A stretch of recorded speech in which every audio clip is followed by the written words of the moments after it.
Hello everyone and welcome to Tranquility Through Life's Natural Beauty. I'm a little bit down today. I try not to be, but I had a flu jab yesterday, and as I have no immune system at all, that obviously affects me. And today I had to go in for, because I'm on borderline for kidney dialysis, I had to have more checks done on literally everything today. So heart, liver, lungs, kidneys, so on and so forth. So I've really been through the wars today, but I'm on live for you. So I hope you enjoy this video. And as you may be able to see from the title, I'm going to show you my free, frugal, no-cost greenhouse, and more of the funny parenting story that a lot of you said you liked last week, and of course our quiz and more. So let's begin. First of all, today, what should we do first? Let's do the quiz first today. Let's do Friday's quiz.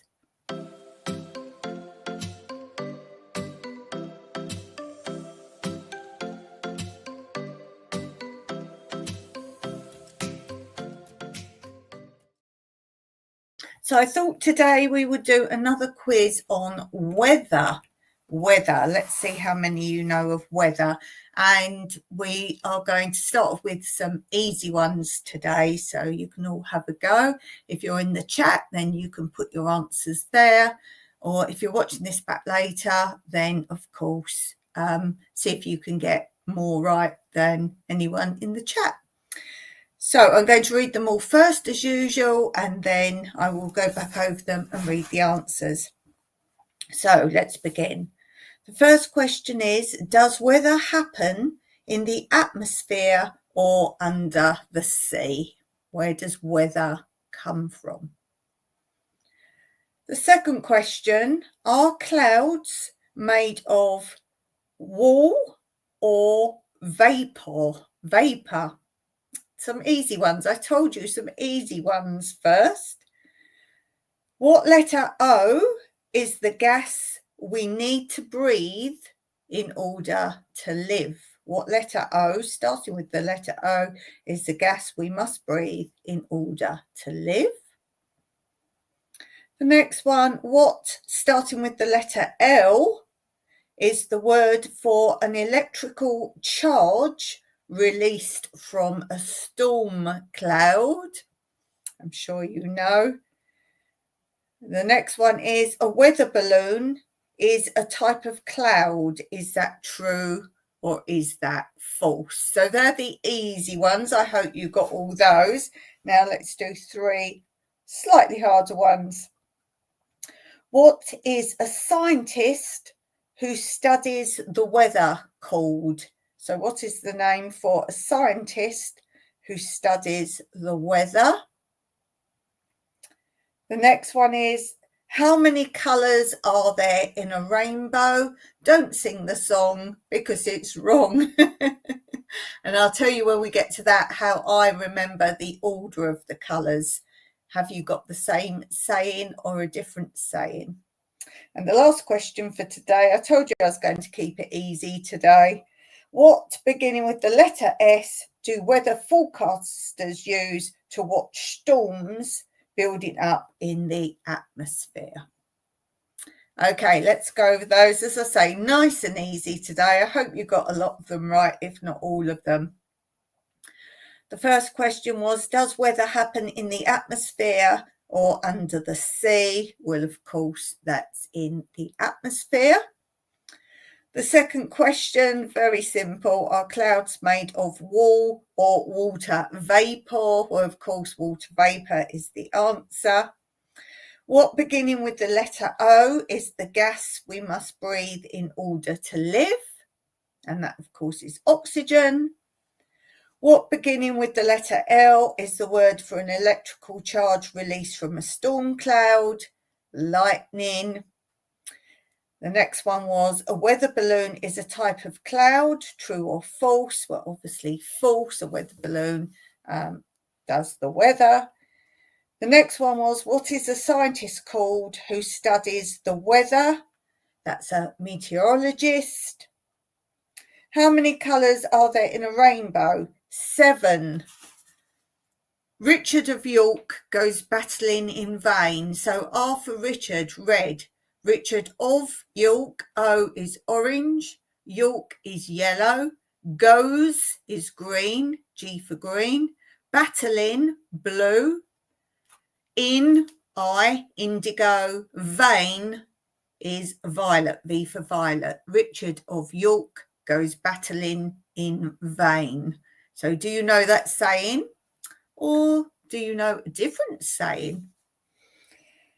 And the last question was, what letter S do weather forecasters use to watch storms building up in the atmosphere? And of course, that is satellites. So a nice easy quiz for today. Makes up for some of the hard ones we've been doing over the last few weeks.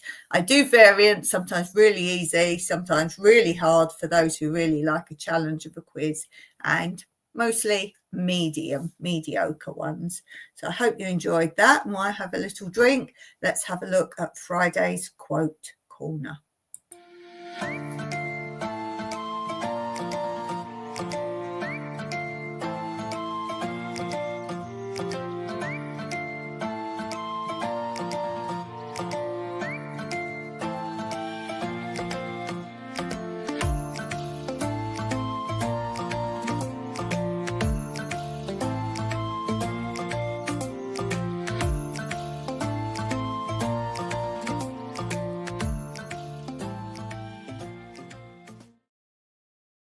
Now, last week, I started a segment for our story time. As you may or may not know, my story times really vary greatly between real stories, history, funny stories that I've heard, or reading from books or articles, all sorts of subjects. So this is a really wide segment. But today we're going to carry on with what I read last week that some of you said you really enjoyed.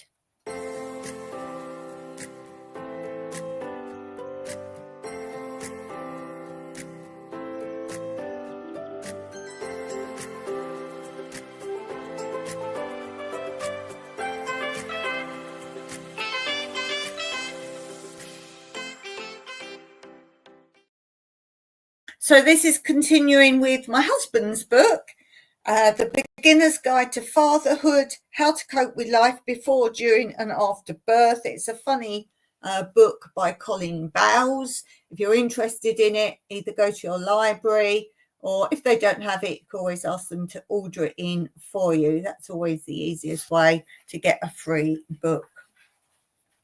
So as I was asked if I would continue reading it, I shall do. So here we go. And this chapter is called What's Up, Chuck?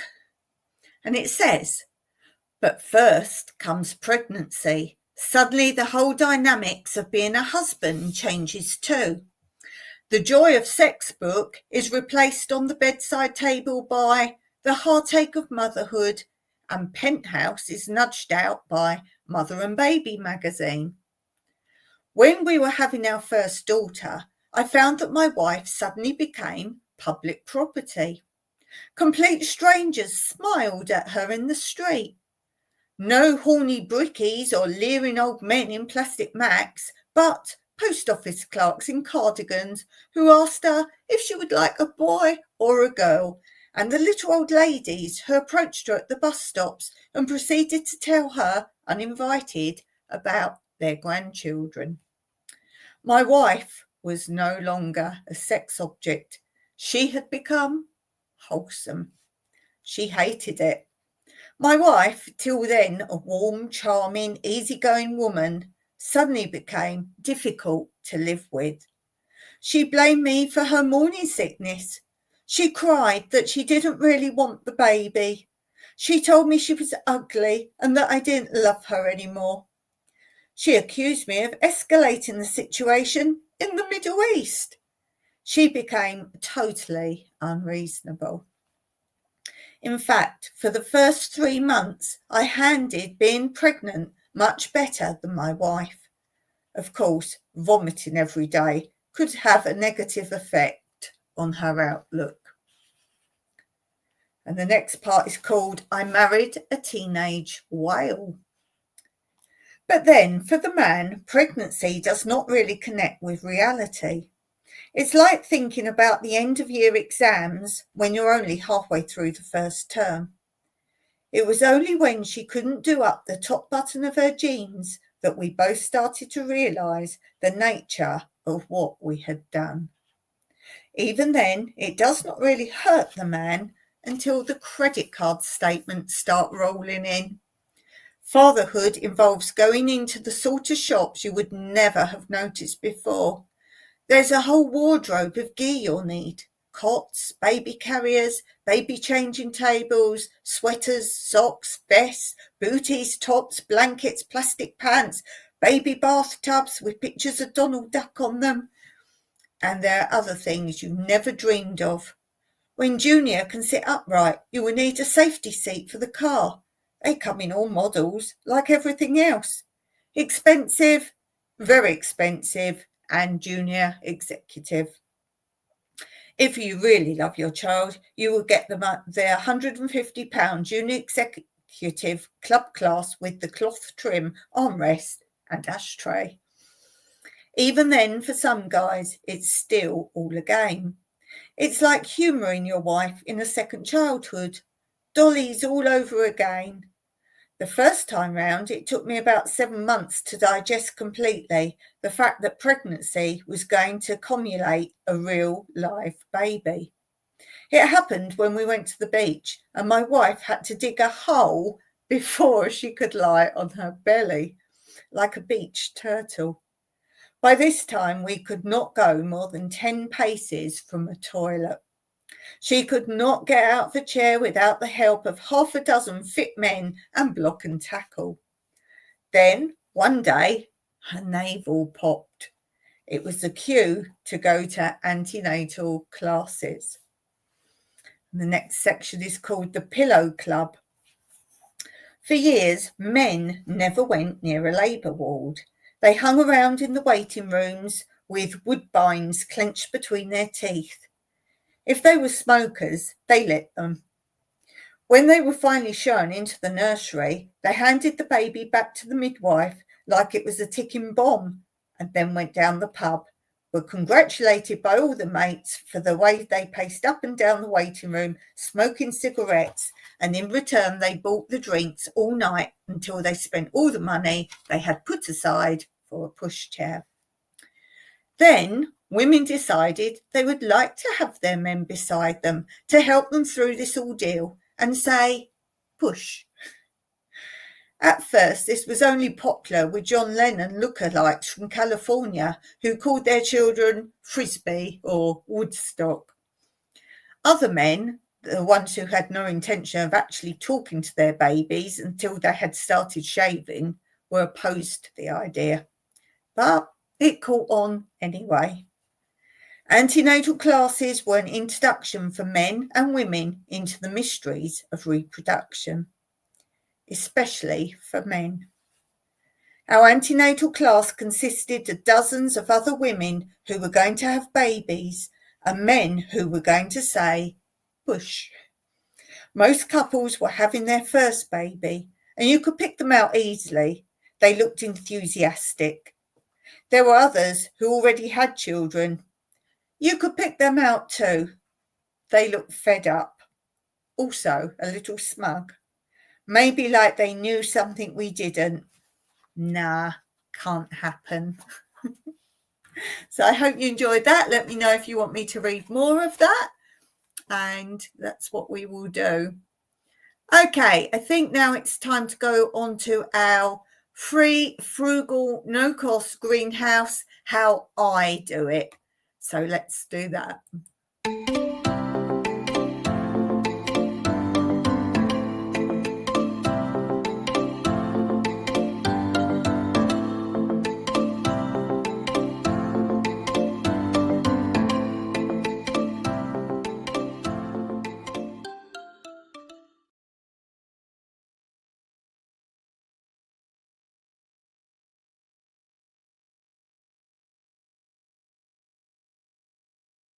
8th of January, update of my indoor greenhouse. So you have the cucumber one. This is the best one. This is the yellow melon.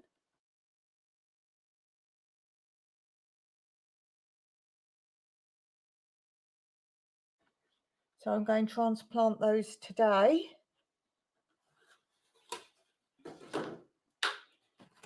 Watermelon, squash, cherry tomato. There seems to be some actually coming up here. I did expect these to be the first thing to come up, so I was quite surprised there. When the yellow melons went crazy, which I find quite hard to start off. They're very slow here. And then these are plum tomatoes, just starting to come up here. Can you see? And then we have peppers, nothing showing yet. These are something else that are slow to grow for me. And onions here. Now, because the yellow melons grew so quickly, I also have got another little table indoors that I've used my cups to plant some more yellow melons in to see if they come up. And overnight, when it does cool down a little bit, as you can see, I've put some plastic sheets over them just to keep them warm. And these I take off during the day. And also this tray I'm going to put outside again, which I did yesterday on the patio doorstep, so they get some sun outside. And then fingers crossed I always remember to bring them in and cover them in the evening. And these pots on the front of the table I watered yesterday, but there's nothing in them yet, so they're ready for me today to transplant the yellow melons. So I'll just show you the cups I used. You may have seen in another video, these are old cups that we used to have lots of parties here, and these were cups people used to bring cups and plates and paper plates and things like that. So these are what we've got left. So I make some holes in the bottom and then make sure I put them in a tray. And the trays I'm using indoors are these, I think they're polystyrene trays, and they're what we buy sausages and those kind of things in. So I reuse everything that comes into the house. And also I sometimes use underpots, these which I've shown before. These are like little dessert containers, and we wash them. We actually get banoffee pies individual in these. It's very nice. And so we reuse them. I sometimes use these under pots, or the cups fit very nicely in these. Or, as I've said before, I cut the bottom off of plastic milk bottles and use those as well. And any of these things are very good as well to turn over and put on top as mini cloches. So that's my little update for now. Check out any further videos on my indoor greenhouse, productive growing, what grows, what fails. I will keep you updated. And don't forget to check my description in the link below, as there will always be other links to other associated videos. So until next time, happy growing and Meraki.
So I hope you enjoyed that. That was a little look into my Frugal Free greenhouse. As you can see, it's inside my sun lounge, which has all glass windows and glass door.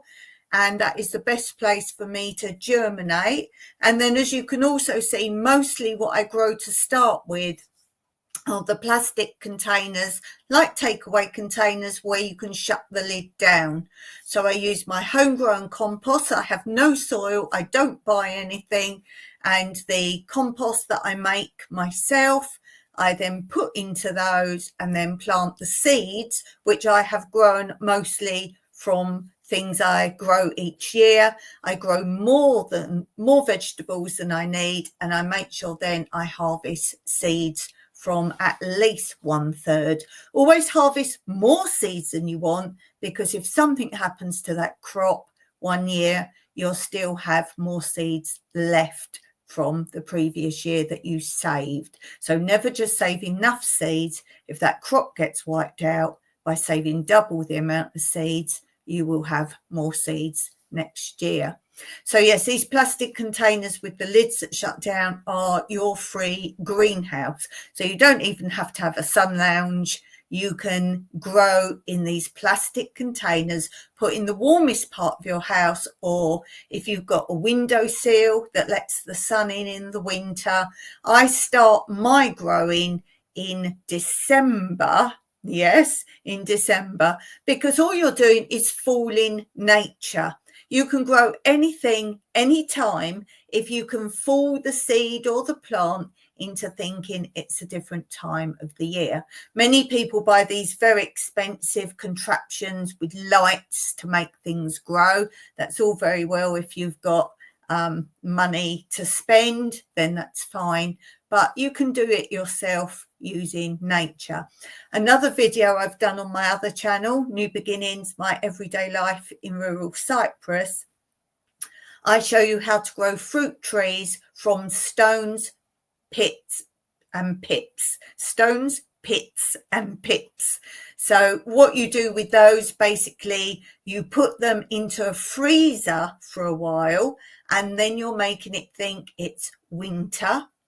Then you take them out of there and straight away they think it's spring because it's suddenly got warmer, and then you go from there. I've done a whole video on it if you're interested in that, how long to put them in the freezer and how you put them in the freezer and so on and so forth.